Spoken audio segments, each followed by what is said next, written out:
dengan ini, ya, kemanakah keinginan kita, hasrat kita untuk mengantarabangsakan bahasa Melayu itu. Dengan jumlah kita hanya 33 juta orang, dan daripada 33 juta orang itu, bukan semuanya mengetahui, apatah lagi menguasai bahasa Melayu dengan baik. Ini kita tahu Indonesia mempunyai sekitar 270 juta penduduk, dan setiap seorang rakyat Indonesia itu bukan saja fasih berbahasa Indonesia, mereka amat bangga.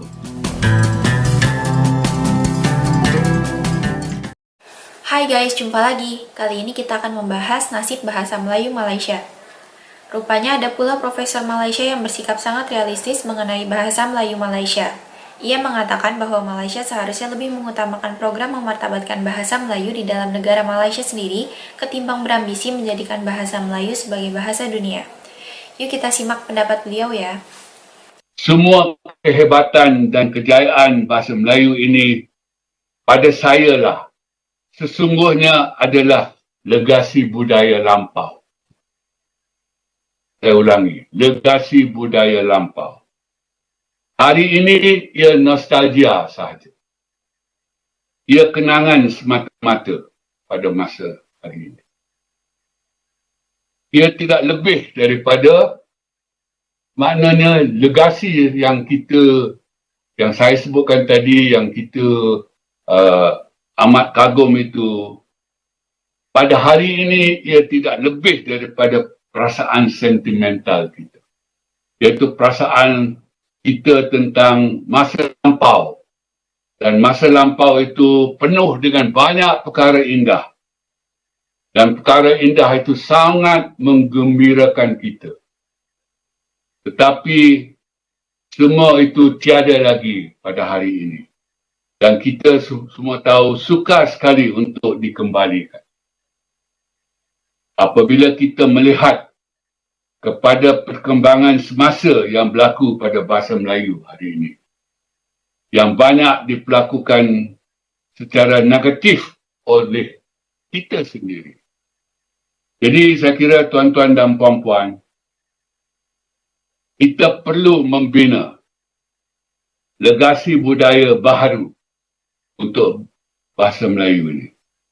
Antaranya dengan kita lebih gigih, kita lebih tekun untuk meningkatkan atau untuk mempertingkatkan kegunaan bahasa Melayu itu di dalam negara kita. Pertama-tamanya, agar komunikasi bahasa Melayu di dalam negara kita itu bertambah. Jadi, ia perlu dilakukan dalam banyak ranah.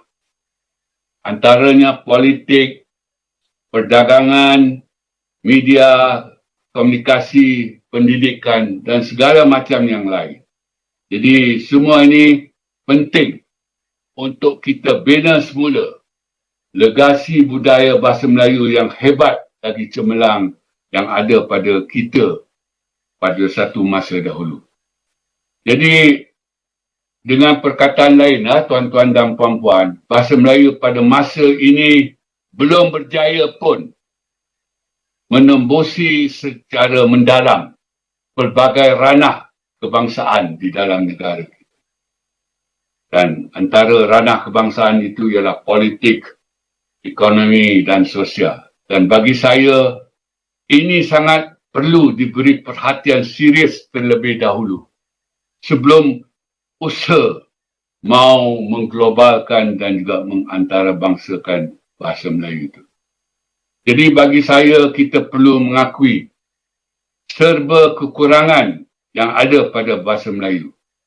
Dan kita juga perlu munsabah diri bahawa pengantarabangsaan bahasa Melayu bukan keutamaan kita pada masa ini. Ini kerana kita bukan sahaja kekurangan dua kriteria penting tadi. Kekuatan ekonomi itu jelas kita tak ada, belum ada.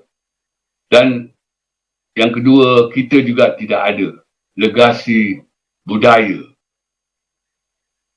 Jadi, bukan itu saja kita tak ada. Kita juga sekarang menghadapi krisis keyakinan.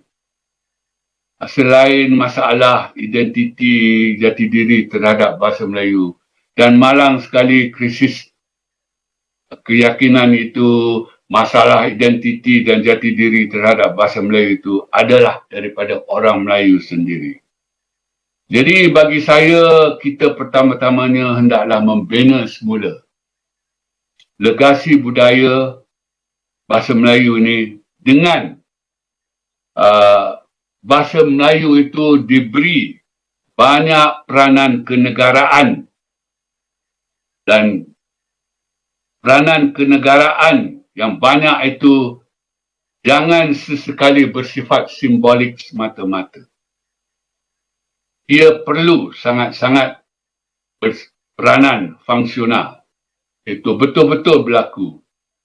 Jadi tak boleh kan banyak perkara tentang bahasa Melayu ini bersifat simbolik sahaja. Jadi kalau itulah sifatnya, sudah tentu itu tidak baik. Jadi saya kira kita bina semula legasi budaya bahasa Melayu ini dengan memberi banyak peranan kenegaraan yang fungsional sifatnya. Dan dalam hal ini saya kira dalam kita nak bina semula legasi budaya baru ini, kita perlu berfikir secara amat serius tentang gagasan bahasa Melayu sebagai bahasa negara. Begitulah guys pendapat Profesor Theo Kok Seong mengenai bahasa Melayu Malaysia. Selama ini bahasa Melayu Malaysia memang masih gagal sebagai bahasa ilmu dan bahasa pemersatu. Bahasa Melayu Malaysia juga kurang dihargai sebagai bahasa resmi. Jadi memang aneh jika kaum Melayu Malaysia ngotot ingin menduniakan bahasa Melayu. Yuk kita lanjut lagi ya. Tuan-tuan dan puan-puan, bercakap tentang legasi budaya ini, sebenarnya legasi budaya bahasa Melayu ini telah kita bina pun sejurus mencapai kemerdekaan pada tahun 1957. Antaranya kita menggantikan kepentingan bahasa Inggeris dengan keutamaan bahasa Melayu dalam pelbagai ranah kebangsaan, khususnya pendidikan. Tetapi kita sendiri juga yang meruntuhkannya dengan melaksanakan PPSMI pada tahun 2003. Walaupun PPSMI ini dimansuhkan, namun ia dikembalikan pada tahun 2016 dalam bentuk DLP, Digital Language Program. Dan bercakap tentang pengantarabangsaan bahasa Melayu ini, kita bina bahasa Melayu di dalam negara kita dahulu agar mantap, kuat, sebelum kita nak binanya di luar negara. Dan natijahnya di sini ialah kita perlu mantapkan martabat bahasa Melayu sebagai bahasa negara dahulu di Malaysia ini, sebelum berhasrat untuk mengangkatnya di pesada dunia sebagai bahasa utama dunia dengan kerjasama Indonesia. Jadi ingin saya sebut di sinilah bahawa Indonesia mempunyai legasi budaya bahasa Melayu, dan bahasa Melayu di sana diberi nama nasional, iaitu bahasa Indonesia.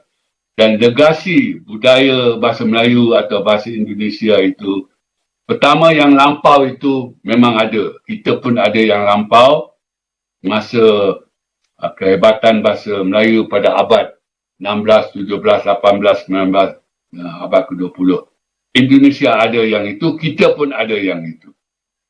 Legasi budaya semasa yang ada pada masa ini, yang itu kita hancurkan sendiri.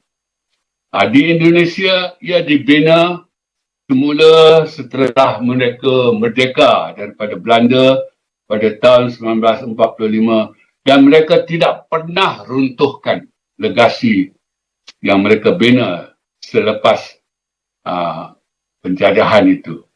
dan legasi yang akan datang ini. Jadi legasi yang akan datang ini bukan saja mereka berhasrat untuk menyebar luaskan bahasa Indonesia itu, mereka bekerja kuat untuk menjadikan bahasa Indonesia sebagai bahasa pertubuhan bangsa-bangsa bersatu yang ketujuh, dan sasaran mereka ialah pada tahun 2045. Dan ini disebut oleh wakil Indonesia dalam pertemuan MABIM. MABIM, ya, Pertemuan Majlis Bahasa Brunei, Indonesia dan Malaysia yang ke-58 pada April 2019, yang saya hadir sebagai wakil Malaysia.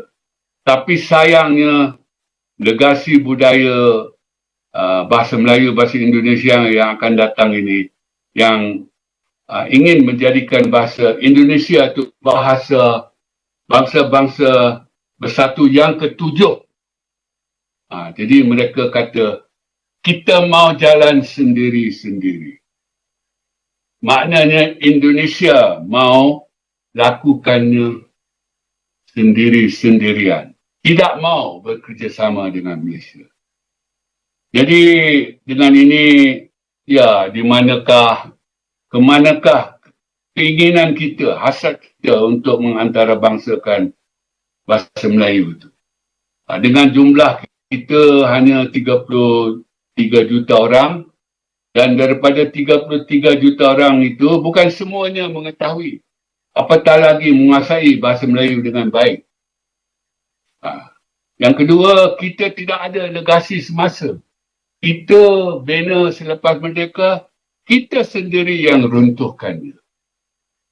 Dan dalam hal ini kita tahu Indonesia mempunyai sekitar 270 juta penduduk, dan setiap seorang rakyat Indonesia itu bukan sahaja fasih berbahasa Indonesia, mereka amat bangga, mereka sangat sayang, mereka setia sekali terhadap bahasa Indonesia. Begitulah guys, pandangan yang amat realistis mengenai bahasa Melayu Malaysia. Kaum Melayu Malaysia memang tidak seharusnya terus-menerus hidup dalam mimpi, karena jelas sekali mereka tidak bisa mendompleng bahasa Indonesia. Apalagi, kini bahasa Indonesia telah menjadi bahasa resmi UNESCO. Terima kasih sudah menonton sajian kami, sampai jumpa lagi.